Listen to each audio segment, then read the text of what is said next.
Le One Morning.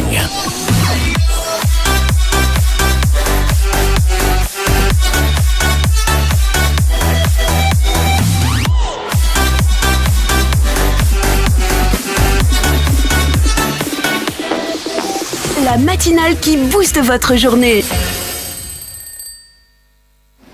Mesdames, Messieurs, bonjour, vous êtes sur One TV et c'est l'heure de votre matinale. Ce matin, nous allons parler donc de ce communiqué conjoint de 3 ministres qui réalisent au terme d'une étude commanditée du 24 septembre au 14 octobre 2024 que dans le district donc du Grand Lomé, 68% des réserves administratives sont illégalement occupées. Qui sont ces occupants illégaux? Quel délai leur est donné pour céder l'espace appartenant au domaine public? Est-ce que le timing est bien choisi? On fera le débat d'un instant à l'autre. Puis le tournoi de l'amitié organisé donc par le club des Habits accordé son épilogue ce week-end. Qui a gagné ce tournoi? Restez en notre compagnie pour en savoir davantage. Premier acte de cette émission, la revue de la presse.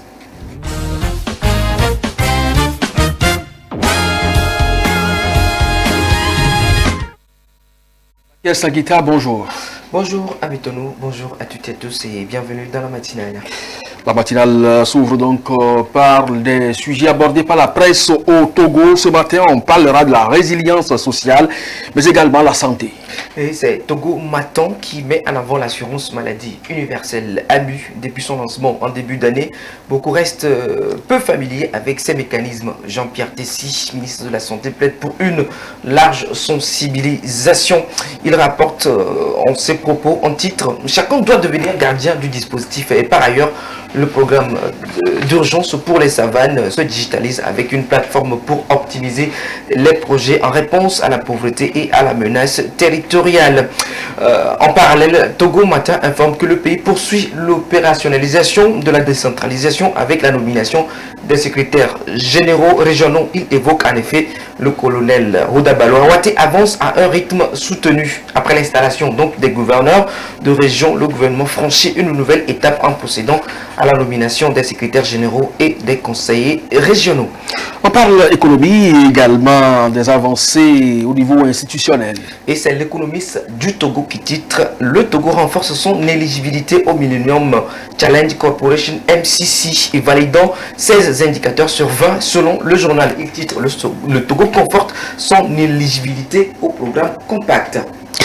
On parlait également COP29. Vous rappelez, le président Faure Sigby avait activement participé à cette conférence sur le climat. Le financement également est connu. Qu'est-ce qu'on en dit dans la presse ce matin? Et la COP21 à Bakou donc a suscité de vives réactions. Les 250 milliards de dollars annuels proposés pour le climat jusqu'en 2035 sont jugés insuffisants par l'Afrique et selon l'économiste du Togo.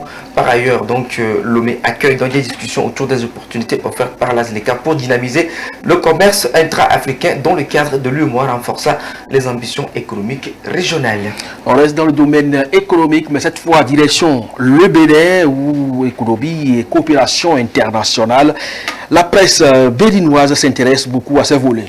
En effet, le partenariat culturel avec l'AFD s'intensifie. Et le Béninois libéré rapporte que le Bénin bénéficie d'un appui de 36 milliards de francs CFA pour dynamiser ce secteur stratégique. Parallèlement, les relations économiques avec le Niger évoluent favorablement. Et selon le matinal et l'autre quotidien, l'assouplissement des mesures restrictives sur les exportations vise à relancer les échanges commerciaux tout en préservant les intérêts nationaux. Il titre Patrice Talon autorise la sortie des produits vers le Niger. Alors la question de la sécurité, surtout les bavures policières, sont évoquées également par la presse, des bavures qui alimentent les conversations aujourd'hui au Bénin. Et c'est Fraternité Matin qui met en lumière la persistance des bavures policières, notamment le décès d'un jeune Faisal Ourou Gam, tragédie qui symbolise le malaise croissant entre la population et la police républicaine. Il écrit les temps des interrogations, les deux communiqués de la police républicaine qui en disent long. Ces abus suscitent donc des interrogations profondes marquant une rupture de confiance Par ailleurs, le Béninois libéré et signale les mises en garde de la hiérarchie policière contre les fouilles abusives de téléphones portables accompagnées d'un appel à témoignage des victimes. Pendant qu'on y est, politique et gouvernance, certains journaux en font leur chou gras ce matin. Et sur le plan politique, le débat autour du fichier électoral domine les échanges, comme l'indique l'autre quotidien. Et l'événement précis, on affiche évidemment l'autre quotidien. L'opposition s'organise pour garantir une approche inclusive dont l'audit annoncé en fin fiscalité locale reste un sujet aussi central. Et c'est l'indépendant qui souligne les efforts de la Direction générale des impôts pour imposer des pratiques plus rigoureuses, notamment l'obligation de délivrance des factures normalisées, un enjeu pour le secteur comme la restauration. Merci donc à vous, Baker, pour cette revue. On retrouve l'instant du jour qui sera donc consacré au volleyball ce matin. Tournoi de l'amitié volleyball organisé par le club des Habits. La finale a opposé Athlétique VV et VV Club donc et le club des Habits. Le verdict, c'est Athlétique VV qui l'a emporté, Athlétique VVC du moins, qui l'a emporté. Compilation des images de cet événement à travers cet instant.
Alors, vous l'avez compris, c'est une compilation d'images qui marque la fin de ce tournoi de volleyball club. On reviendra plus amplement sur ce sujet, aussi bien dans le journal Parler du soir que dans nos prochaines éditions. Place maintenant à la discussion.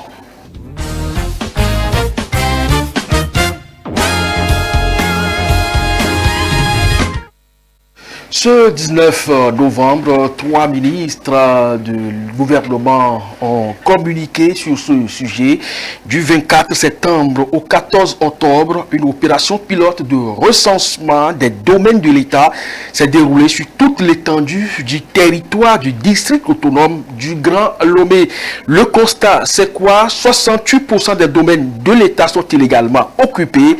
Les ministres déplorent cette situation qui entrave la mise en place des équipements sociaux collectifs, à savoir des marchés, des écoles, des hôpitaux, des complexes culturels sportifs, des places publiques, etc. dans cette région. Alors, que faut-il faire? Il faut les récupérer. Et quel est le délai qui est donné? Les ministres demandent donc à ceux qui occupent illégalement ces propriétés de l'État de prendre toutes les dispositions pour libérer dans un délai d'1 an franc à compter de la date de signature de ce communiqué. Ce communiqué qui a été signé le 19 novembre 2024, donc rigoureusement le 19 novembre 2025. Ces espaces doivent être libérés. Alors, récupération des réserves administratives. Le bon timing pour assainir, c'est bien sûr de cela que nous allons parler avec qui? Gabin Adjahou, bonjour. Bonjour, M. Cornelis. Alors, vous êtes juriste, directeur de cabinet Juriste Consulting. Merci donc pour votre présence. En face de vous, c'est Karitom Kofi. On ne le présente pas, c'est l'homme du lundi, carrément, pour en parler. Donc, on ne va pas parler éducation ce matin, même si on y fera un clin d'œil. Mais vous êtes là en tant que acteur de la société civile, vous observez les faits de la société et ce sujet est un sujet brûlant de l'actualité qui concerne donc pratiquement tous les secteurs et tous les corps d'activité également. Et donc à ce titre, vous êtes là pour partager avec nous vos observations. Gabriel Diakho, juriste, vous avez suivi ce communiqué conjoint des 3 ministres de la République. Quelle a été votre réaction? Ma réaction, c'était un peu mitigé. Au même moment, j'étais content par rapport à la sortie de ce communiqué. Au même moment, j'étais un peu triste qu'on en est arrivé là. Parce que, vous savez, aujourd'hui au Togo, pratiquement 68% des réserves administratives sont occupées par des privés. Et l'État n'arrive pas réellement à rentrer en possession. Juste dans le Grand Lomé. Juste dans le Grand Lomé. Juste dans le Grand Lomé, 108% de ces terres-là sont occupées par les privés, ce qui fait que l'État, à un moment donné, n'arrive pas à faire certains projets urbains, alors que c'est contenu dans le plan d'urbanisation du pays, que bon, voilà, quoi, tout lotisseur, notamment à son article 567 du Code foncier domanial, que bon, tout lotisseur doit contribuer au moins 50% à laisser des espaces pour les emprises et puis les projets gouvernementaux. C'est pas trop 50%? Non, non, c'était un travail qui avait été fait. C'était un travail qui avait été fait depuis belle lurette avec certains propriétaires terriens, bon, c'est-à-dire les gens de Baie, on sait que ce sont les grands propriétaires terriens, Baie, à Plaou et à Goët. C'était un travail qui avait été fait. Et ce n'est pas pratiquement sur tout les hectares, c'est à partir d'un certain nombre de terrains. Et surtout quand on voit que bon, la localité dans laquelle vous êtes, si vous, par exemple, vous êtes sur une superficie de pratiquement 500 hectares, vous devez prévoir des mécanismes, bien des emprises, des réserves administratives pour permettre à l'État de pouvoir élaborer quand même des projets de développement, parce que l'État a besoin des espaces là pour construire des écoles, le marché, les routes, des projets de loisirs pour les enfants et tout. Donc, ils se sont convenus, ce n'était pas un truc qui était, parce que nous savons qu'au Togo, la terre n'appartient pas à l'État. Donc, du coup, il faut discuter au préalable avec les propriétaires terriens pour arriver quand même à élaborer ce genre de dispositif légal. Donc, c'est ce que l'État a fait et 50% était prévu pour les réserves administratives sur tout lotissement, surtout quand il s'agit d'un grand espace. Alors, on viendra tout à l'heure pour savoir si c'est appliqué ou pas. Monsieur Karitom, vous avez suivi également ce communiqué au même titre que tous les compatriotes togolais. Vous pensez au même titre que c'est bien, dans un premier temps comme Gabin? Non, en fait, c'est une mesure que j'espérais depuis, parce que moi-même, ayant été enseignant, j'ai connu un certain nombre de pratiques dans la violation des domaines scolaires, où des gens, un matin, viennent construire sur la cour de l'école. Je vous donne l'exemple de l'EPP Nicolas Ouest, où j'ai intervenu quand j'étais encore enseignant. Il y a également l'école primaire publique de Ségbé. C'est des situations qui sont arrivées si la population, la communauté ne s'était pas levée. Aujourd'hui, tout ce domaine qu'on avait prévu pour abriter les écoles, et vous constatez aujourd'hui que toute la population se déménage vers ces lieux. Donc la demande de scolarisation est très forte là-bas et le terrain là devrait permettre non seulement d'abriter un cours primaire, mais le cours secondaire, d'ailleurs c'est ce qui se fait. Il y a un cours secondaire qui est là-bas, mais il est arrivé un moment où des personnes ont cru avoir acheté une parcelle, une partie de l'école, et ils voulaient l'occuper. Cette histoire-là a traîné beaucoup à la justice. Fort heureusement, la communauté s'était levée. Voilà pourquoi l'école là est là. Ça veut dire que si cette mesure ne venait pas d'un jour à l'autre, des installations déjà existantes et qui sont socio-collectifs, qui rentrent dans le besoin de la communauté, peuvent disparaître au profit de certaines personnes. Et figurez-vous, à l'époque, on voulait en créer une station d'essence là-bas. Alors aujourd'hui, donc, l'État a pris cette disposition, mais selon vous, le temps qu'on a mis pour faire cette étude-là, aujourd'hui c'est 1 mois d'étude seulement, 24 septembre au 14 octobre à peine, donc, et puis on rend une décision. Vous pensez que les gens ont occupé ce domaine hier seulement? Heureusement que nous avons un juriste. Si je suis venu ici, c'est parce que la mesure est arrivée, elle nous réjouit, mais elle nous fait encore tenir la tête. Pourquoi? Parce que quand ça va commencer par s'appliquer, il y aura des gens hier qui étaient considérés comme des acquéreurs de bonne foi, parce qu'ils sont allés trouver des gens qui leur ont dit qu'ils avaient des possibilités de domaines à leur vendre, et ils ont acheté, ils ont payé, ils ont mis des années à s'installer progressivement sans être inquiétés, et aujourd'hui la mesure tombe, et je me pose la question de savoir si nous avons toutes les capacités, parce que tout de suite il vient de citer un article qui veut même dire qu'il y a des réserves qui sont... Est-ce que nous tous sommes informés dans ce domaine? Ensuite, quand tel qu'ils l'ont proposé, que nous devions, à chaque fois que nous voulons acquérir une parcelle de terre, aller au niveau des cadastres pour aller vérifier, est-ce que ces informations sont disponibles à tout le monde, à tout citoyen lambda, et surtout, moi, ma classe d'enseignants que je protège ici, où dès que tu as...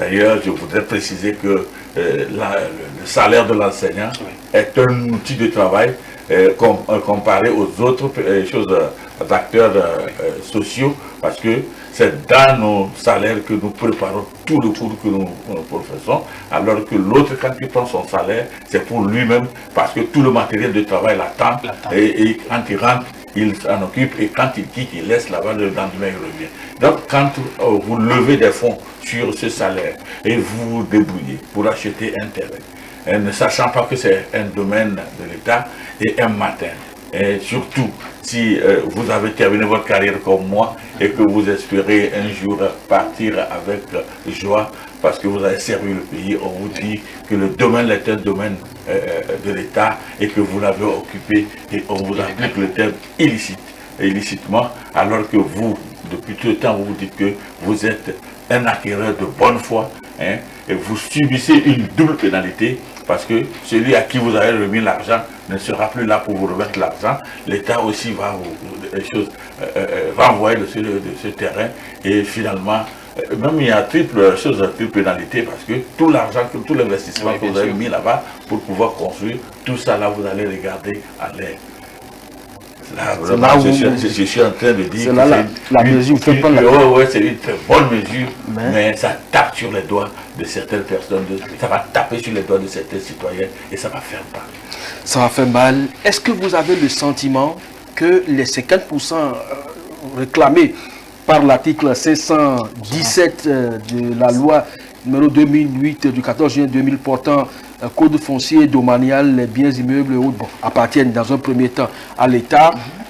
Et l'article que vous avez cité tout à l'heure, c'est que tous les lotissements qui ne dégagent pas les 50% réglementaires de superficie lotis ou allotis à l'État sont irréguliers. Est-ce que vous avez le sentiment que toutes ces dispositions sont appliquées? Non, toutes ces dispositions ne sont pas appliquées, parce que nous avons premièrement des géomètres assez véreux et qui jouent sur l'ignorance des populations, des acquéreurs, pour pouvoir vendre des parties qui normalement ils ne doivent pas vendre. Vous savez, le problème n'incombe pas qu'aux lotisseurs, mais aussi beaucoup plus à l'État. Dans cette histoire, l'État a beaucoup plus de 90% de responsabilité par le biais de son service cadastral. Parce que normalement, quand quelqu'un achète un terrain et par le processus d'obtention des 30 tampons et tout, en temps normal, ça doit choper au niveau du cadastre, parce que eux, ils vont faire des enquêtes pour savoir réellement que voilà, ce terrain-là, cette portion appartient à l'État, et que là où vous avez acquis, c'est inclus dans la propriété étatique.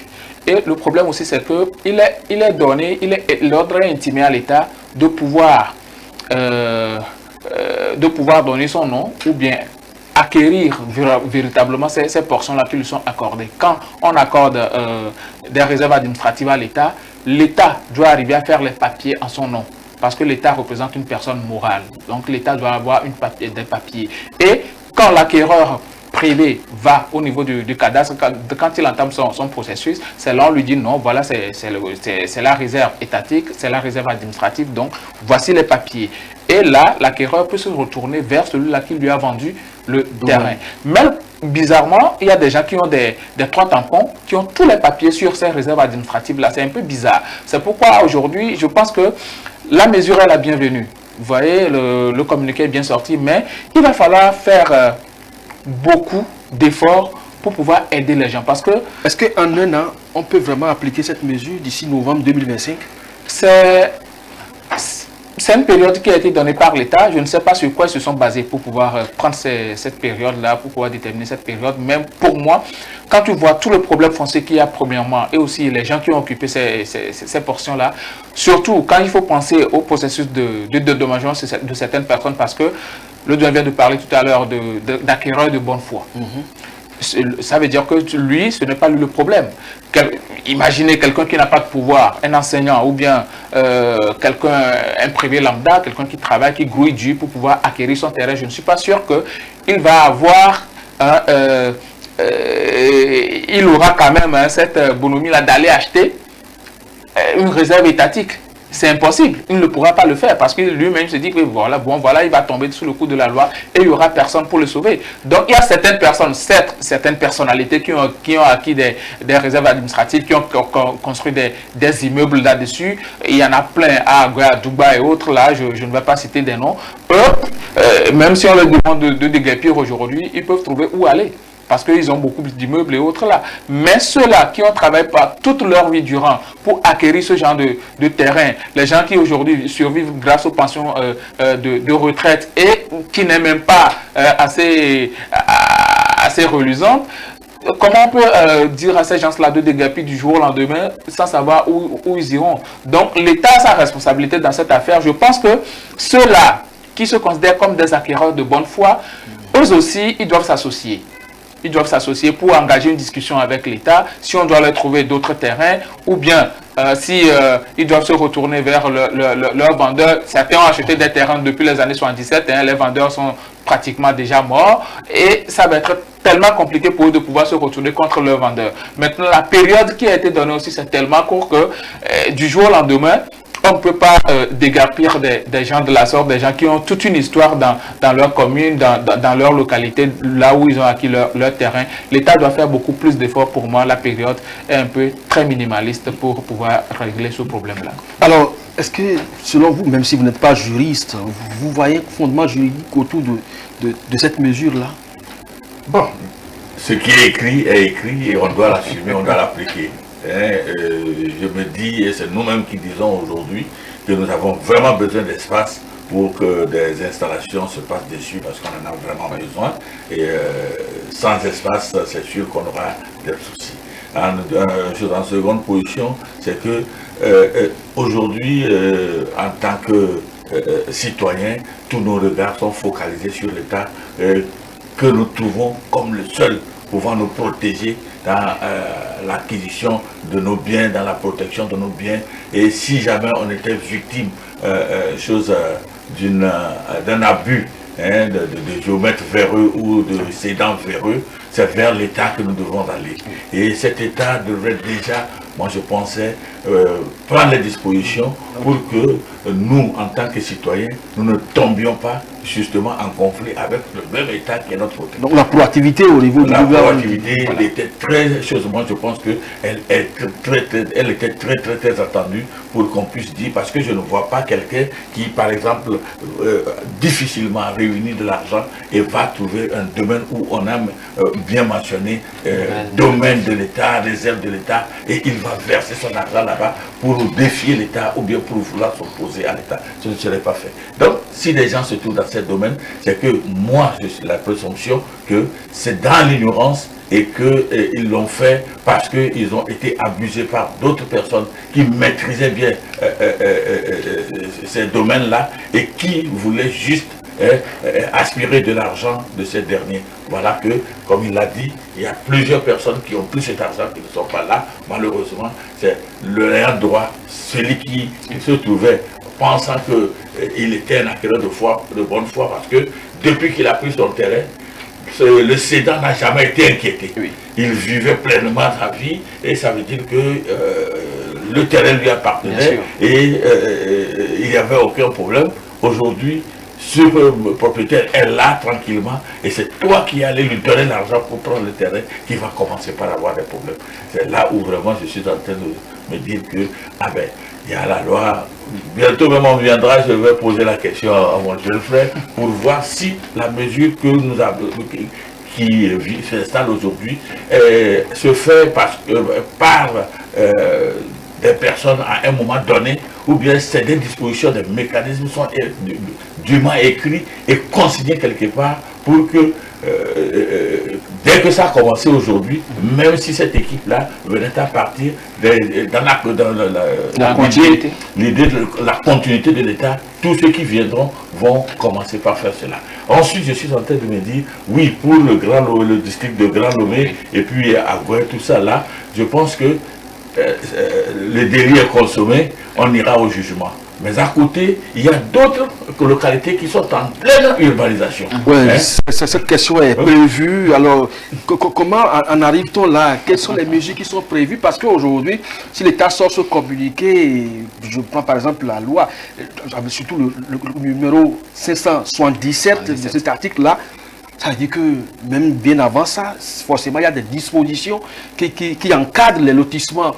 Alors, la viabilisation des localités, ça relève quand même de l'État également.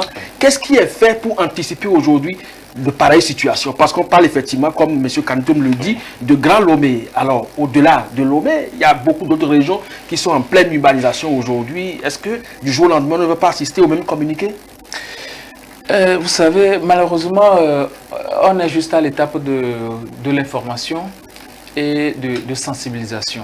Il n'y a pas véritablement de mesures concrètes qui sont prises sur le terrain pour pouvoir permettre à ce que les gens soient informés véritablement par rapport à cette situation-là. Et même vous aurez pu remarquer que bon, là, sur la plupart des réserves administratives, il n'y a pas de pancarte. Les gens ne savent pas que ce sont des réserves administratives. Et c'est pourquoi je dis que l'État a sa responsabilité à 90% dans cette histoire-là, quand il s'agit de l'occupation illégale des domaines de l'État. C'est vrai, il y a aussi dans le test, dans le code foncier domanial, il y a aussi un problème parce que tout n'a pas été prévu et là, l'État va devoir prendre des dispositions.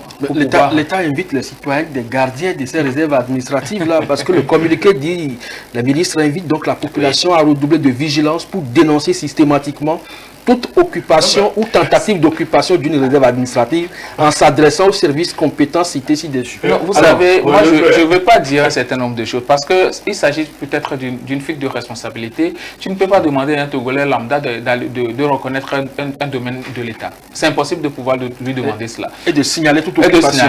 Maintenant, s'il y a des pancartes, s'il y a des signalements qui montrent à suffisance que c'est un domaine administratif et que quelqu'un veut le lui vendre, la personne peut contacter les services administratifs. Là, on saura que bon, voilà, c'est un domaine administratif, on veut me vendre ça, bon, on peut prendre des dispositions contre cette personne-là. Mais quand il n'y a pas de signalement, quand il n'y a pas de mesures qui sont prises pour montrer aux citoyens lambda que bon, ici c'est une réserve administrative, ça pose problème. Et la plupart du temps, il y a aussi quelque chose qui se passe, et moi j'ai posé la question lors même de l'élaboration de ce code, de ce code foncier et domanial-là, il y a le principe de prescription. Quand quelqu'un occupe un domaine donné pendant au moins 10 ans, on ne peut plus lui opposer la propriété. Mais ici, dans le cadre de l'État, on n'a pas prévu pour dire que bon voilà, quelqu'un qui a acquis de bonne foi un domaine administratif, en cas de quand l'État voudra récupérer, que l'État n'a pas les papiers requis, bon, peut-être que la personne, au bout de 10 ans, on ne peut plus le lui opposer. Donc là, on va dire que bon, l'État quand même dispose de la force légale et tout, et peut prendre des dispositions qu'il faut, mais il ne faut pas aussi abuser de l'autorité. Quand un citoyen est là et qu'il a acquis de bonne foi une propriété, un terrain, un lot quelque part, et que cette personne arrive à faire toutes les démarches administratives possibles et que ces services administratifs-là ont délivré les papiers qu'il faut à la personne, mais vous ne pouvez pas du jour au lendemain venir pour dire à cette personne-là de déguerpir de là où il a acquis.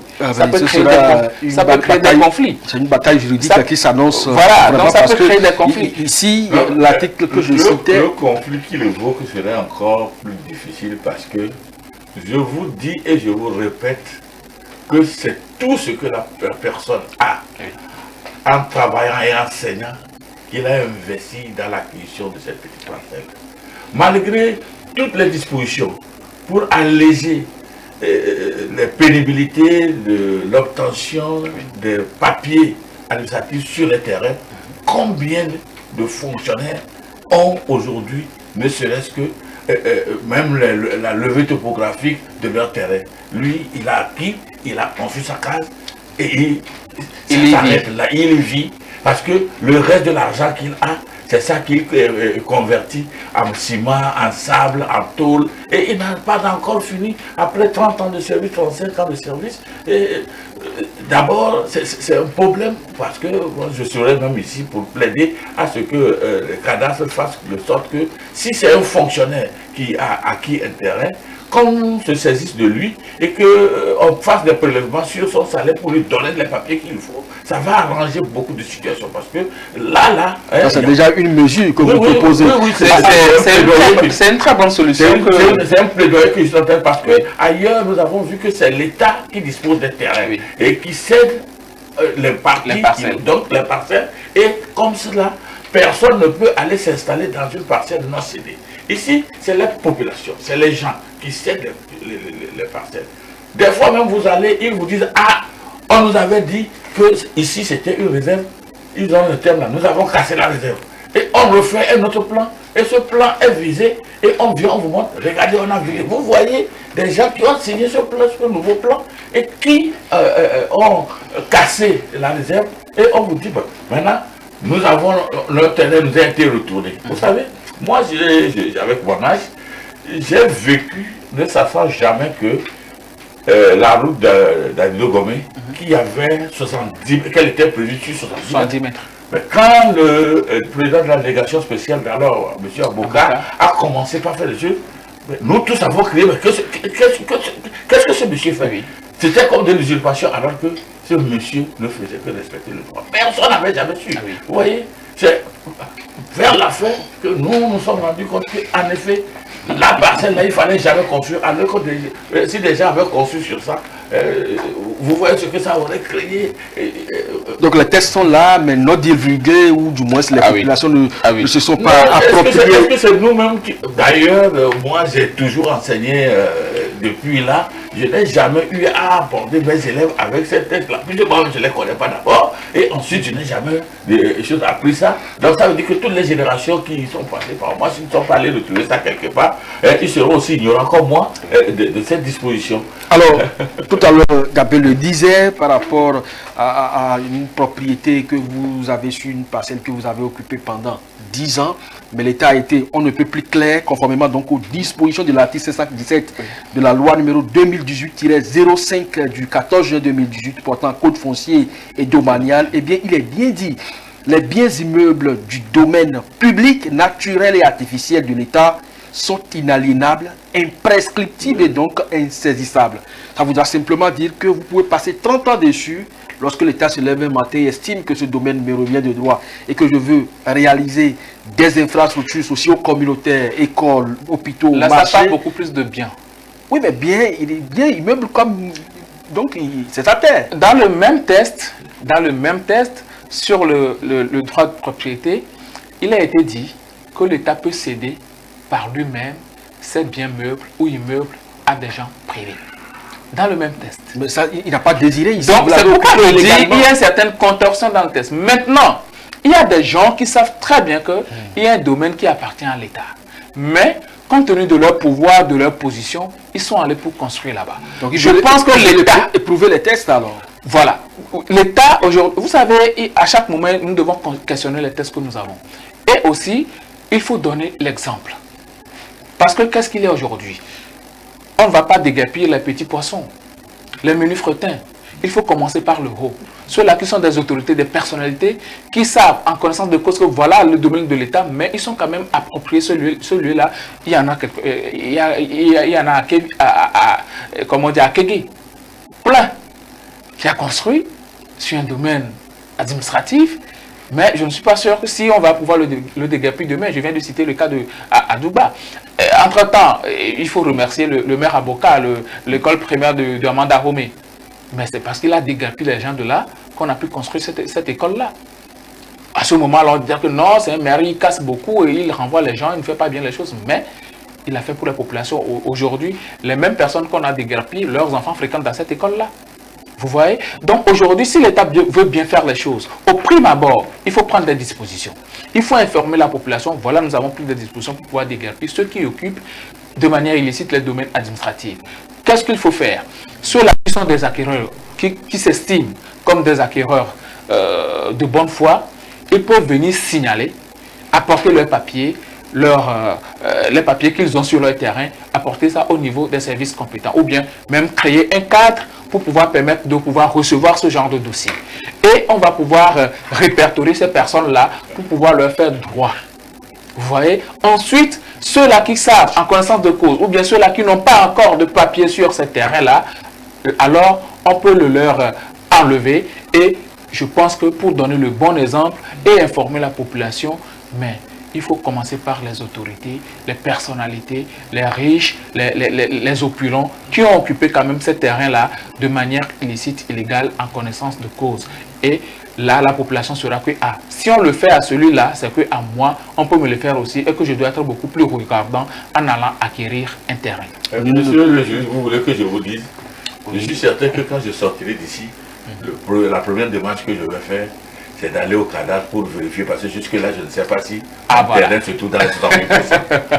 Parce que moi, sincèrement, je ne sais pas si je suis dans une réserve administrative ou pas. Donc, il va falloir que j'aille vérifier pour être sûr d'abord que je ne suis pas dans le 68%. Et si jamais j'étais dans le 68%, je me dis que peut-être que je ne suis pas seul dans cette disposition. Oui. Certainement que certains également sont dans cette disposition, mais ils l'ignorent jusqu'à ce instant. Et malheureusement, quand le recensement a été fait, je pense que jusque-là, on n'est pas venu afficher pour ressortir les domaines vraiment qui sont concernés, pour que chacun puisse, à partir de maintenant, savoir s'il est dedans ou pas. Ça, seulement, c'est un travail d'un mois seulement. Même moins d'un mois. Alors aujourd'hui, la question qui se pose, c'est le timing. Si ça devait se faire en novembre et qu'on doit vraiment déguerpir les gens sur ce domaine-là en novembre, alors que nous sommes en pleine année scolaire, est-ce que vous pensez que c'est possible? Oui, mais c'est tout ça qui donne des gémissements. Parce que là, c'est l'insomnie qu'on crée. Bon, il y a certains qui aujourd'hui, même quand on viendra détruire leur maison, ils n'auront pas de problème, comme le dit bien le juriste, parce qu'il y a deux. Je vous dis ici, c'est là où toute la famille pense avoir domicilié leur héritage. Et le vieux père qui est en train de partir par le cœur tranquille parce qu'au moins il s'est battu, il s'est affamé, comme on dit ici, on s'est attaché sur la ceinture pour pouvoir acquérir ça. Et il est sûr que ses enfants sont à l'abri. Si vous avez déjà fait une maison de location, vous saurez ce que c'est que construire une maison. Parce que tout ce qu'on vit là, et c'est ce qui fait que tout le Togolais se dit, allez chez moi. Voilà. Même s'il faut se sacrifier à n'importe il veut aller. Tu t'es battu pour arriver là-bas. Non. Ce que nous disons est vrai. Hein. On veut les deux choses. Des places pour pouvoir nous construire toutes les infrastructures dont tu as besoin. Tout citoyen pour être en paix dans son pays. Nous condamnons tous que des domaines de l'État soit utilisé par des privés et que l'État ait en droit de récupérer cela parce qu'il le mettra à notre disposition.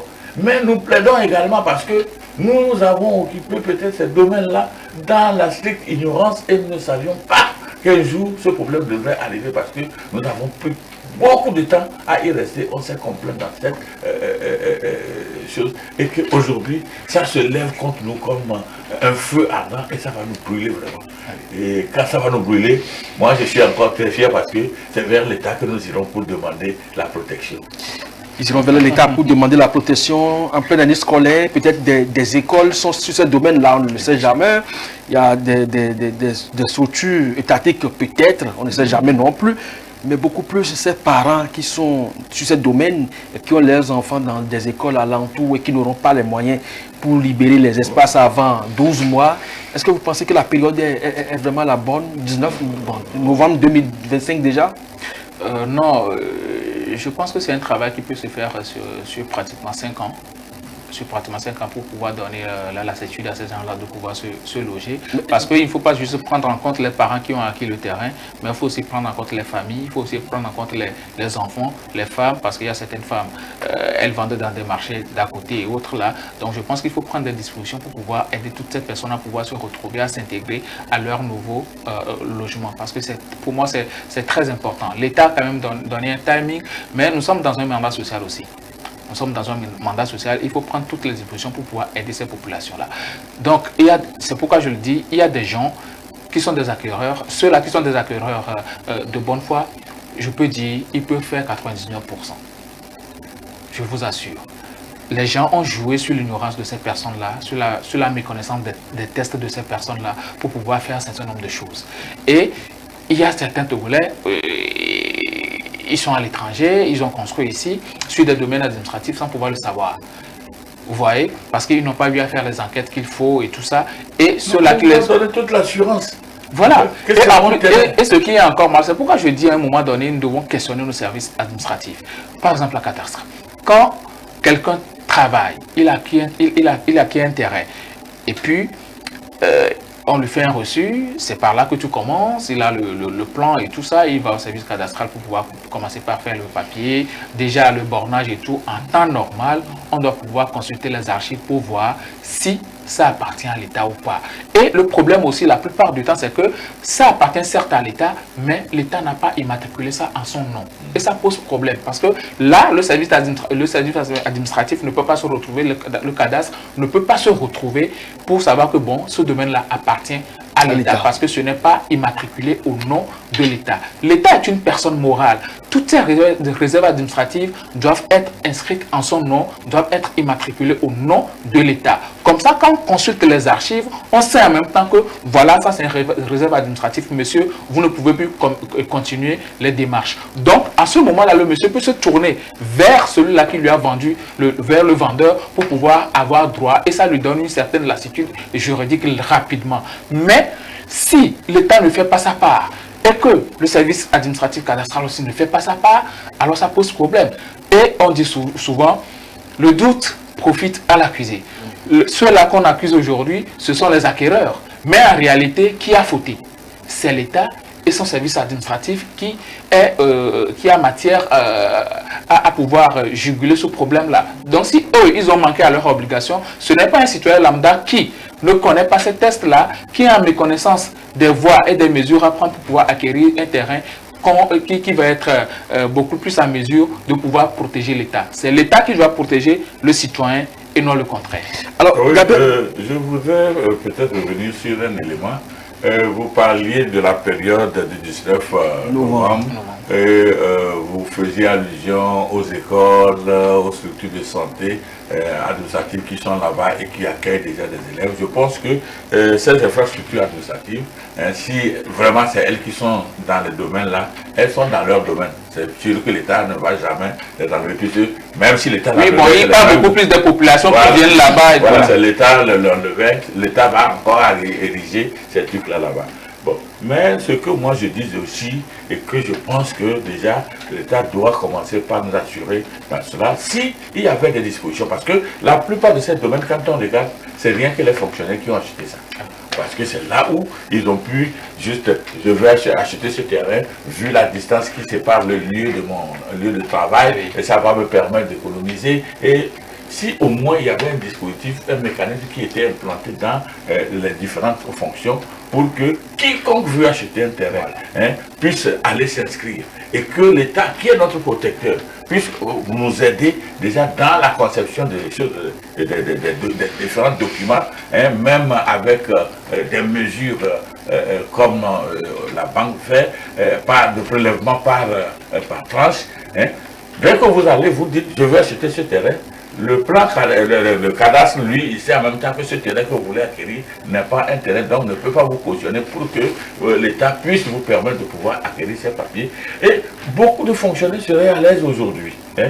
Je pense que cette mesure-là vient très bien et elle ouvre droit à nous, en tant que syndicat, de pouvoir y rentrer pour pouvoir faire un plaidoyer pour que quiconque est fonctionnaire et a acquis un terrain soit rapidement recensé et que l'État nous aide à pouvoir disposer de tous ces papiers. Alors, même si aujourd'hui on donne 5 ans pour vraiment implémenter cette mesure, est-ce que vous pensez que c'est suffisant? Ça va. Bon, en tout cas, moi j'ai appris ça. Si j'avais vraiment un conseil à donner, je dirais que le vin est tiré, bu même jusqu'à la calice pour Lomé, le Grand Lomé et les choses, et qu'on concentre plutôt les efforts sur les nouvelles villes qui sont en construction. Donc on laisse carrément cette mesure-là ici. Parce que vraiment ça va poser le problème. En fait, je le dis en toute avec conscience parce que je vois déjà, même quand on leur donnera 20 ans, ils ne pourront plus construire une petite brique. Parce que les matériaux aujourd'hui coûtent de plus en plus cher qu'auparavant. Et puis, ça veut dire qu'ils seront obligés de s'accrocher au ciel et les pieds ne toucheront plus le sol. Donc, ce qu'il y a lieu de faire aujourd'hui, je pense qu'il vaut mieux qu'on commence par nous sécuriser les autres localités qui sont en plein essor, en pleine urbanisation, pour que dans 10-20 ans, le même communiqué là ne vienne plus frapper des gens. Je pense que ici, là, ça va être difficile de déplacer. Bon, en fait, c'est ça que je dis, je ne sais pas si moi-même je suis dans cette situation et que je dois commencer par courir pour pouvoir vérifier. Et si j'avais j'y étais, je viendrais ici, je vais commencer par pleurer pour que... Ça n'arrivera pas. Oui, vous avez dit tout à l'heure qu'il faut au moins 5 ans pour la mise en œuvre de cette mesure, mais on sait quand même que les populations sont d'une certaine résistance, même si on donne 15-20 ans. Vous êtes sûr que tout le monde va pouvoir partir et libérer l'espace de l'État? Non, tout le monde ne pourra pas partir. Parce qu'il y a certains... Donc il faut taper au moment où il le faut, alors. Oui, malheureusement, l'État a omis à son devoir, il n'a pas su le faire à temps. Maintenant, nul ne peut se préparer de sa propre substitute.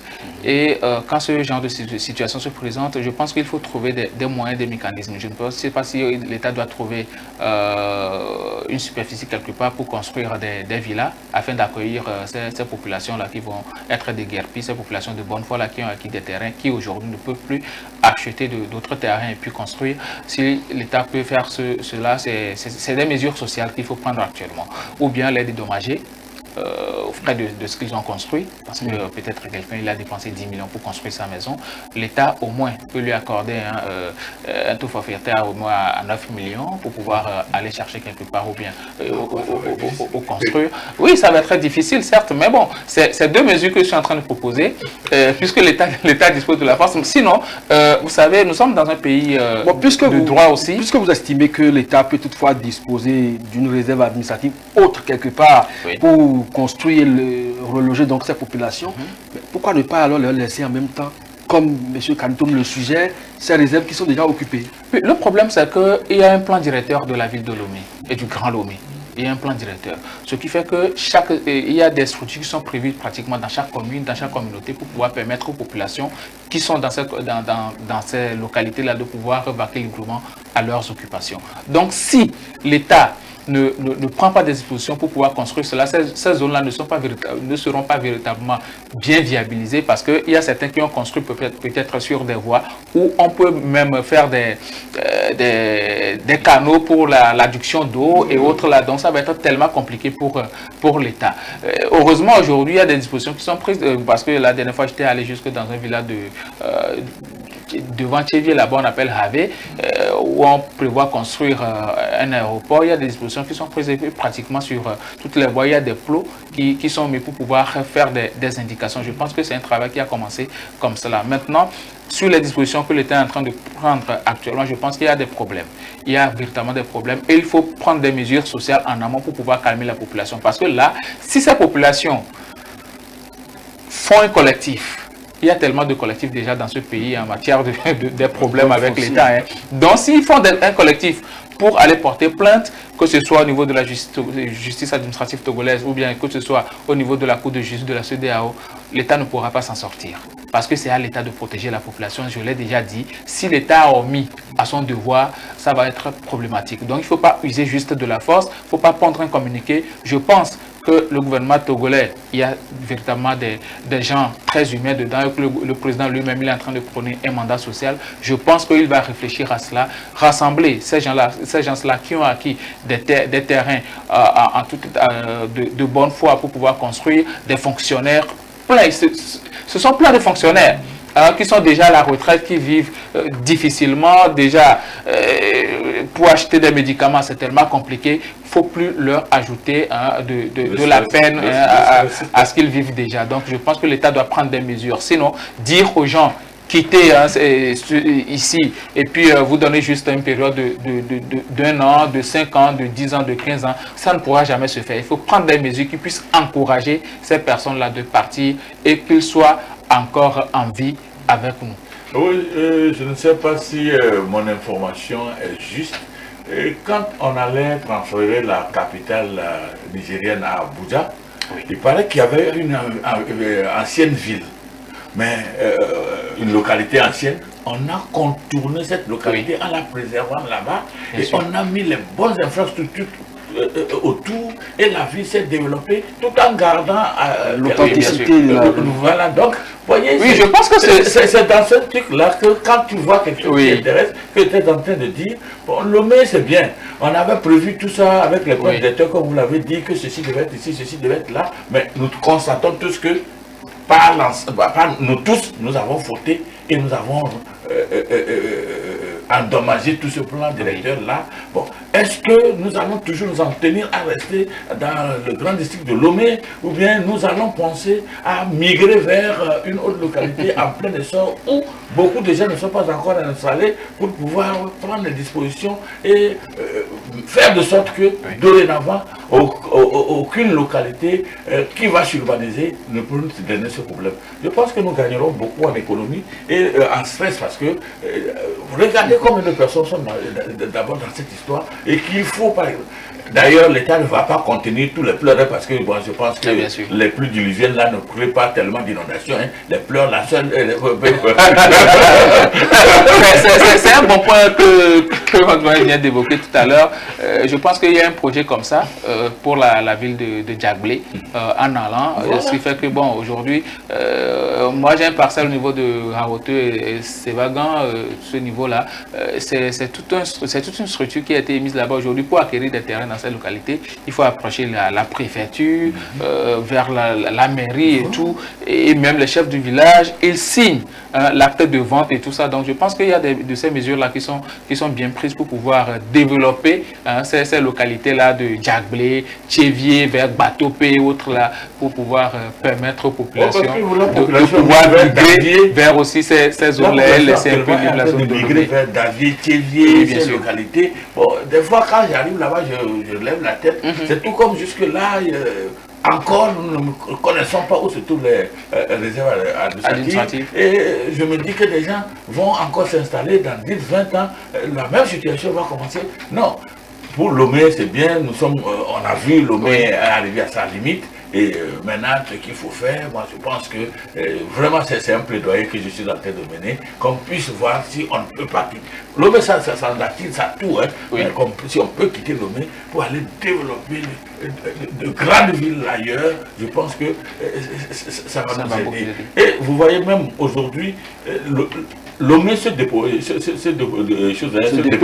parce que moi, les écoles où j'ai enseigné aujourd'hui avec des effectifs de plus de 600, 900, ces écoles-là sont en train de perdre les effectifs au détriment des écoles de là où effectivement nous disons que des gens ont occupé des réserves administratives et ils sont partis avec leurs enfants et c'est ces écoles-là qui sont florissantes aujourd'hui. Vous voyez tout ce que ça va donner si... Bon, nous disons que nous avons besoin des infrastructures pour choses collectives pour pouvoir en jouir, mais nous avons aussi des problèmes parce que depuis un certain temps, nous n'avons jamais su que nous étions dans l'illégalité. Dans l'illégalité. Maintenant que nous découvrons, nous plaidons. Celui-là qui a découvert et qui nous dit que nous sommes dans l'illégalité, qui est en même temps notre protecteur, de nous voir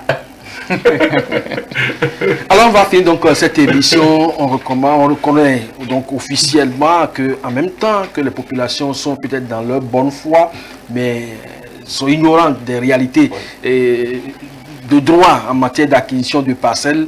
L'État aussi n'a pas véritablement assumé sa responsabilité suivant vos déclarations. Aujourd'hui, il faut donc diviser en deux, faire donc le poids en deux. Mais puisque l'État est la toute puissante, parce que c'est la force la plus puissante aujourd'hui, donc afin qu'elle n'écrase pas tout le monde, eh bien, vous en appelez à sa clémence. Votre proposition, beaucoup plus, c'est développer beaucoup d'autres villes et laisser donc Lomé en l'état actuel. Mais quand on circule dans Lomé, il y a des espaces qui sont clôturés, mais personne n'habite, il y a de gros arbres dedans. Qu'est-ce qu'on peut en faire? Ce sont des réserves administratives. Il y a des projets qui ont été conçus pour... Il y a aussi des domaines privés à la limite. Il y a aussi des domaines deux privés. 3, 4 lots ensemble culturés, mais Oui. que personne n'habite. Il y a des arbres sauvages qui sont là-bas. Oui, bon, quoi qu'il en soit, c'est le droit de propriété. On ne sait pas sur Non, mais dans quelle mesure la Si personne ces domaines-là se révélaient être des réserves administratives, là, il n'y a pas de question. Là, il n'y a pas de souci, on le lui enlève. Rapidement. Là, on le lui enlève. Mais si c'est un domaine privé, que la personne a bien acquis ça, bon, il n'y a pas de problème, c'est pour lui. Mais si c'est pas besoin il peut en disposer comme il veut. pas me garder Il peut en tomber dans disposer le comme il domaine. veut. Il peut en disposer comme il veut. Merci à vous, Gabriel, juriste, directeur des cabinets juriste consulting. Merci à vous, Kalitom Kofi, coordonnateur FP7, mais en tant que vous n'êtes pas le porte-parole des acteurs, parce que vous ne connaissez même pas votre statut encore. De toutes les façons, chacun se fera donc une idée dans les toutes prochaines jours, parce que ce communiqué doit pouvoir faire objet d'affichage afin que les uns et les autres se retrouvent dans les 1 jusqu'à les 68% d'occupation illégale donc du territoire, et surtout des réserves administratives. Merci donc à vous de nous avoir suivis sur One TV. C'est notre contribution à ce débat qui occupe aujourd'hui le devant des discussions dans les groupes et dans les pratiques de la société. Acheter des parcelles dans de bonnes conditions pour ne pas être stressé au dernier moment. À très bientôt sur One TV. Le One Morning.